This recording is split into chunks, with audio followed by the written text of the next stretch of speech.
8 ಬಾರಿ ಬೆಂಗಳೂರು ನಗರದಲ್ಲಿ ಶಾಸಕನಾಗಿ ಜಯನಗರ ಮತ್ತು BTM ವಿಧಾನಸಭಾ ಕ್ಷೇತ್ರದಲ್ಲಿ ಶಾಸಕನಾಗಿ ಗೆದ್ದಿದ್ದೀನಿ. ಮೊದಲನೇ ಸಲ ವೀರಪ್ಪ ಮೊಯ್ಲಿಯವರ ಮಂತ್ರಿಮಂಡಲದಲ್ಲಿ ಸಚಿವನಾಗಿದ್ದೆ. ಆಮೇಲೆ SM ಕೃಷ್ಣ ಅವ್ರ ಕಾಲದಲ್ಲೂ ಸಚಿವನಾಗಿದ್ದೆ. ಧರ್ಮಸಿಂಗ್ ಅವ್ರ ಕಾಲದಲ್ಲೂ ಸಚಿವನಾಗಿದ್ದೆ. ಸಿದ್ದರಾಮಯ್ಯನವರ 2 ಅವಧಿಯಲ್ಲಿ ಸಚಿವನಾಗಿದ್ದೆ.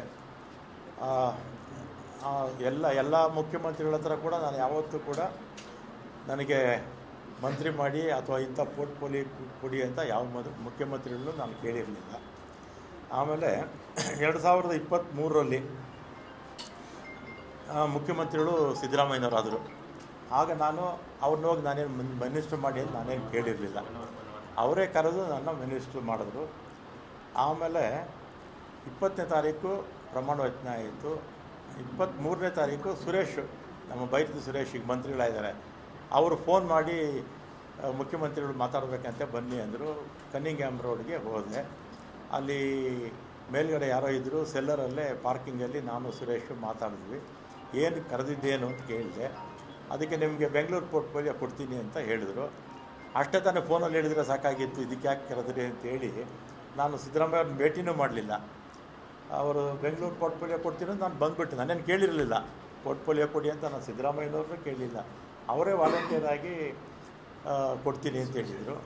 ಆಮೇಲೆ 25ಕ್ಕೆ ಅನೌನ್ಸ್ ಆಯಿತು ಪೋರ್ಟ್ಫೋಲಿಯೋ. ನಾನೇ ಮತ್ತೆ ಟ್ರಾನ್ಸ್ಪೋರ್ಟ್ಗೆ ಹಾಕ್ಬಿಟ್ಟಿದ್ರು. ಆಮೇಲೆ ನಾನು ಫೋನ್ ಮಾಡಿದೆ, ಸುರೇಶಿಗೆ ಫೋನ್ ಮಾಡಿದೆ. ಅವರಿಬ್ಬರು ಜೊತೆಯಲ್ಲೇ ಕಾರಲ್ಲಿ ಹೋಗ್ತಾಯಿದ್ರು. ಯಾಕೆ ಈಗ ಆಯಿತು ಅಂತ ಹೇಳಿದೆ. ಇದು ಬೇರೆ ಬೇರೆ ಕಾರಣಗಳಿಂದ ಇದು ಬದಲಾವಣೆ ಆಗೋಯಿತು ಅಂತ ಹೇಳಿದರು.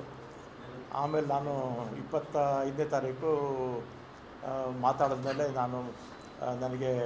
ನಾನೇನು ಕೇಳಿರಲಿಲ್ಲ, ಯಾರು ಇಂಥ ಇಲಾಖೆ ಬೇಕು ಅಂತ ನಾನು ಕೇಳಿರಲಿಲ್ಲ. ಅವರೇ ಕರೆದು ಕೊಡ್ತೀನಿ ಅಂತ ಹೇಳಿದರು. ಆಮೇಲೆ ನಾನು ಬೇಡ, ನನ್ನ ಮಂತ್ರಿಮಂಡಲದಲ್ಲಿ ಇರೋದಿಲ್ಲ ಅಂತ ನಾನು ಹೇಳಿದೆ. ಆಮೇಲೆ ನಮ್ಮ ಈಗಿನ ಮುಖ್ಯಮಂತ್ರಿಗಳು ಯಾರು, ನಮ್ಮ ಶಿವಕುಮಾರ್ ಅವರು ಮತ್ತು ಅವರ ಸಹೋದರ DK ಸುರೇಶು, ಇವರೆಲ್ಲ ನಮ್ಮ ಮನೆಗೆ ಬಂದು 2.5 ವರ್ಷ ಆದಮೇಲೆ ನಾನೇ ಚೀಫ್ ಮಿನಿಸ್ಟರ್ ಆಗ್ತೀನಿ, ಆಗ ನಿನಗೆ ಈ ಪೋರ್ಟ್ಫೋಲಿಯೋ ಬಿಟ್ಕೊಡ್ತೀನಪ್ಪ ಅಂತ. ನಾನು ಸಾಯಂಕಾಲ 4 ಗಂಟೆವರೆಗೂ ಇದ್ದರು ನಮ್ಮ ಮನೇಲಿ, ಅಲ್ವೇನಪ್ಪ? ಸಂಜೆ 4 ಗಂಟೆವರೆಗೂ ನಮ್ಮ ಮನೇಲಿ ಇದ್ದರು. ನೀವು ಮಾಧ್ಯಮದವರೆಲ್ಲ ಇದ್ದೀರಿ ಅವತ್ತು. ಶಿವಕುಮಾರ್ ಅವ್ರನ್ನೂ ಕೂಡ ನಾನು ಮಂತ್ರಿ ಮಾಡ್ಕೊಳ್ಳಿ ಅಂತ ಕೇಳಲಿಲ್ಲ, ಅಥವಾ ಸಿದ್ದರಾಮಯ್ಯನವ್ರ ಹತ್ರ ಹೋಗಿ ನಾನು ಮಂತ್ರಿಮಂಡಲದಲ್ಲಿ ಸೇರಿಸಿ ಅಂತ ಹೇಳಲಿಲ್ಲ, ಅಥವಾ ಹೈಕಮಾಂಡ್ಗೆ ಹೋಗಿ ನನ್ನ ಮಂತ್ರಿ ಮಾಡಿ ಅಂತ ನಾನೇನು ಕೇಳಿರಲಿಲ್ಲ. ಮಾಡಿದ್ದಾರೆ, ಸಂತೋಷ. ಮತ್ತು ಅವತ್ತೇ ಶಿವಕುಮಾರು ಬೆಂಗಳೂರು ಪೋರ್ಟ್ಫೋಲಿಯೋ ನಿನಗೆ ಕೊಡ್ತೀನಪ್ಪ ಅಂತ ಹೇಳಿದರು. ಆಯಿತು ಅಂತ ಬಂದೆ. ನಾನು ಅದನ್ನು ಕೇಳಿರಲಿಲ್ಲ, ಅದನ್ನು ಕೇಳಲಿಲ್ಲ, ಅವರೇ ವಾಲಂಟಿಯರಾಗಿ ಹೇಳಿದರು. ಆಮೇಲೆ ನೋಡಿದ್ರೆ ಈಗ ಜಲಸಂಪನ್ಮೂಲ ಕೊಟ್ಟಿದ್ದಾರೆ. ನಾನು 2 ಬಾರಿ ಕೂಡ ಅವರೇ ಕರೆದು ಕೊಡ್ತೀವಿ ಅಂತೇಳಿ